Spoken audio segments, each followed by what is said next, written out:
मैं अयोध्या नगर बोल रहा हूँ।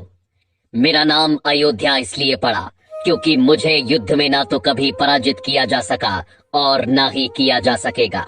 वेदों में मुझे ईश्वर की नगरी कहा गया है और मेरी संपन्नता की तुलना स्वर्ग से की गई है।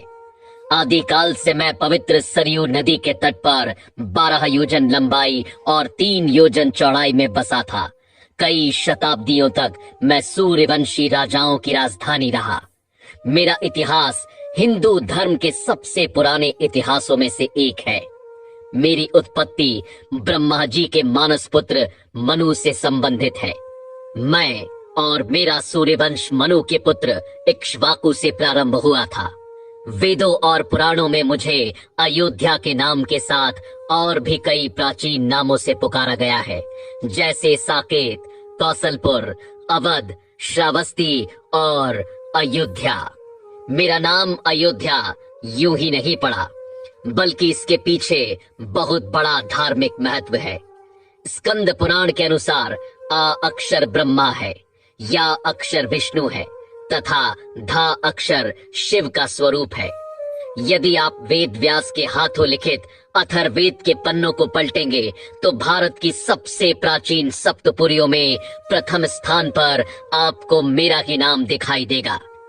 रामायण काल से मैं कौशल जनपद की राजधानी हुआ करता था, इसलिए मेरे आराध्य प्रभु श्री राम को कौशलपुर राजा के नाम से भी जाना गया। मैं अयोध्या बोल रहा हूँ। कितने ही देवता, दानव, मनुष्य और शासक आकर चले गए, सदियां बीत गईं और फिर युग बीत गए, लेकिन मैं यहीं सरयू के तट पर अडिग रूप से खड़ा सब कुछ देखता रहा।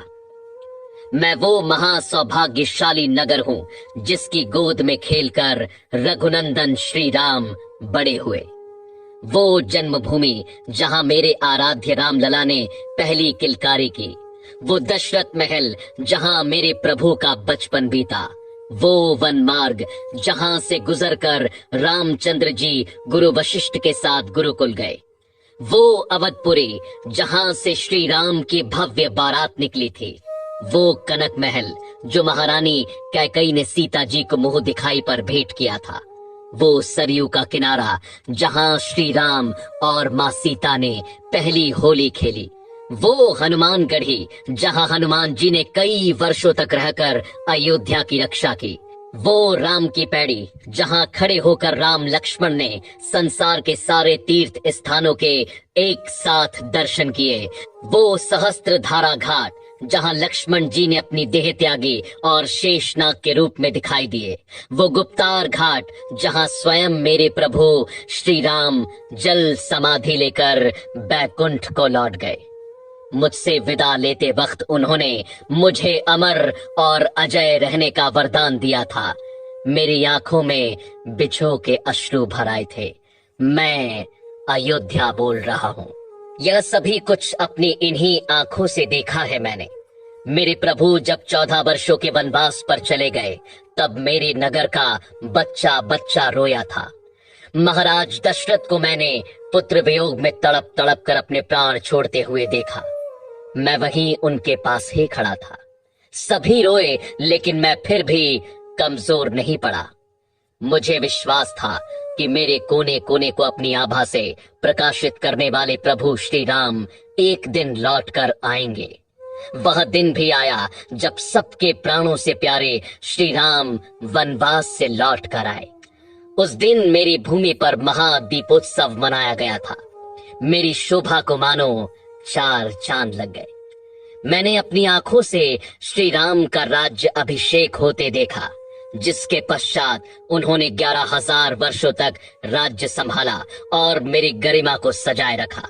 श्री राम के शासन के वो 11,000 वर्ष जो आप सभी ने केवल पुराणों के पृष्ठों में पढ़े होंगे, मैं उसके एक एक पल का साक्षी हूँ। मैं अयोध्या बोल रहा हूँ। लेकिन मेरे प्रभु के बैकुंठ लौट जाने के बाद मैंने जो अथाह संघर्ष किया, उसकी आप कल्पना भी नहीं कर सकते।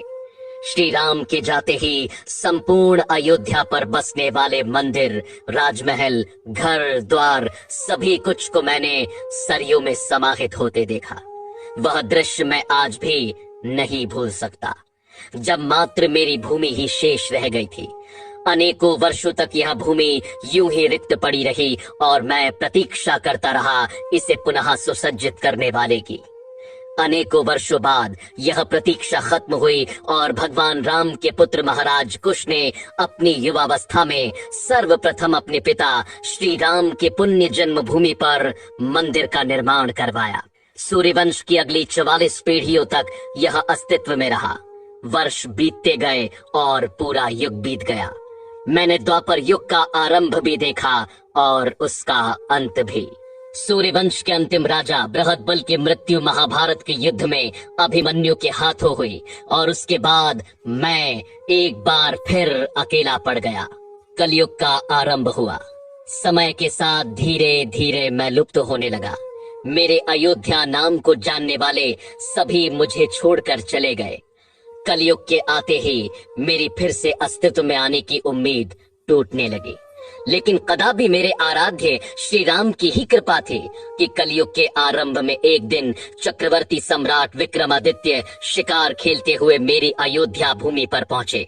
मुझे एक असामान्य भूमि जानकर उन्होंने खोज आरंभ की और यह ज्ञात किया कि यह श्री राम की अवध भूमि है। तब विक्रमादित्य ने यहाँ भव्य राम मंदिर के साथ साथ 360 मंदिरों का निर्माण कराया, जिनकी भव्यता देखते ही बनती थी। कलयुग में मुझ अयोध्या का अस्तित्व एक बार फिर लौट आया।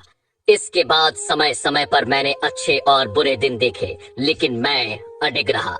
साल 1033 में मुगल आक्रांता सालार मसूद ने मेरे मंदिरों को ध्वस्त किया, जिसके बाद गढ़वाल वंश के राजाओं ने फिर मंदिर का निर्माण कर मुझे खड़ा किया।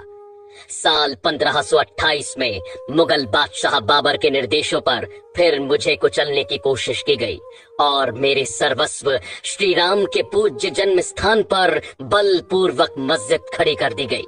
मेरे रामलला से प्रेम करने वालों के हृदय में ये आग धधकती रही कि श्री राम को न्याय कब मिलेगा, और 1853 में यह आग भड़क उठी जब यहाँ पहली बार हिंदू मुसलमानों के बीच दंगे हुए। उस समय अंग्रेजी सरकार ने अस्थायी रूप से समझौता कराया। साल 1949 की खुदाई में यहाँ श्री राम के अवशेष मूर्तियां पाई गईं, जिसके बाद 1950 में सिविल कोर्ट में मूर्ति स्थापित करने की इजाजत मांगी गई। साल 1961 में एक बार फिर मेरी जागती उम्मीदों पर प्रहार हुआ और मेरे आराध्य श्री राम की मूर्तियां हटाने की कोशिश की गई। साल 1984 में विश्व हिंदू परिषद ने मंदिर निर्माण के लिए कमेटी का गठन किया और हिंदुओं को एक छोटी सी विजय के रूप में यहाँ अपने प्रभु श्री राम की पूजा करने की अनुमति मिली। इसी क्रम में साल 1992 में कई हिंदू संगठनों ने मिलकर मस्जिद के विवादित ढांचे को गिरा दिया, जिसके बाद देश भर में सांप्रदायिक दंगे भड़क उठे, जिसमें 2000 से ज्यादा लोगों को अपने प्राणों की आहुति देनी पड़ी। साल बीतते गए, अदालत की सुनवाई जारी रही, अर्जियां लगती रहीं, तारीखें मिलती रहीं, लड़ाई लड़ने वाले चेहरे भी बदलते गए, लेकिन इन सब के बीच मैं अयोध्या डटकर खड़ा रहा, इस उम्मीद के साथ कि यह मेरे प्रभु श्री राम की भूमि है जो कोई नहीं छीन सकता। आखिरकार बहुत लंबी प्रतीक्षा के बाद साल 2019 में इस लड़ाई में पहली विजय मिली, जिससे मेरा रोम रोम खिल उठा जब सुप्रीम कोर्ट ने मेरे प्रभु श्री राम के पक्ष में फैसला सुनाया और 2.77 एकड़ भूमि के हिस्से को मेरे रामलला के लिए लौटाया। साल 2020 में श्री राम मंदिर का भव्य भूमि पूजन कार्यक्रम आयोजित किया गया, जो मेरी दूसरी विजय के रूप में मुझे प्राप्त हुआ, और मेरी तीसरी और अंतिम विजय आज सभी के सामने है, जब साल 2024 में एक अद्वितीय और भव्य मंदिर निर्माण के बाद स्थायी रूप से मेरे सर्वस्व श्री राम की प्राण प्रतिष्ठा होने जा रही है, जिसकी एक झलक देखने के लिए हर कोई लालायित है। मैं अयोध्या बोल रहा हूँ। आज मैं ऐसा महसूस कर रहा हूँ मानो मेरी युगों युगों की तपस्या सिद्ध होने जा रही है। मैं नहीं जानता कि आप में से किसे ये सारी बातें सत्य लगती हैं और किसे केवल एक कल्पना, लेकिन मैं वो अयोध्या हूँ जिसने अपनी आंखों से इन सभी दृश्यों को देखा है। युगों युगों से इस कठिन समय को मैंने जिया है, और मुझसे बेहतर भला ये कौन जानता है कि लोग आते जाते रहेंगे, युग बदलते रहेंगे, लेकिन मेरे आराध्य श्री राम हर युग में है, हर काल में है, हर घड़ी में है, दृश्य और अदृश्य दोनों रूप से सदैव यहाँ उपस्थित रहेंगे। और मेरे उस मंगल भवन के दरबार में देर हो सकती है, लेकिन अंधेर नहीं। जय जय श्री राम।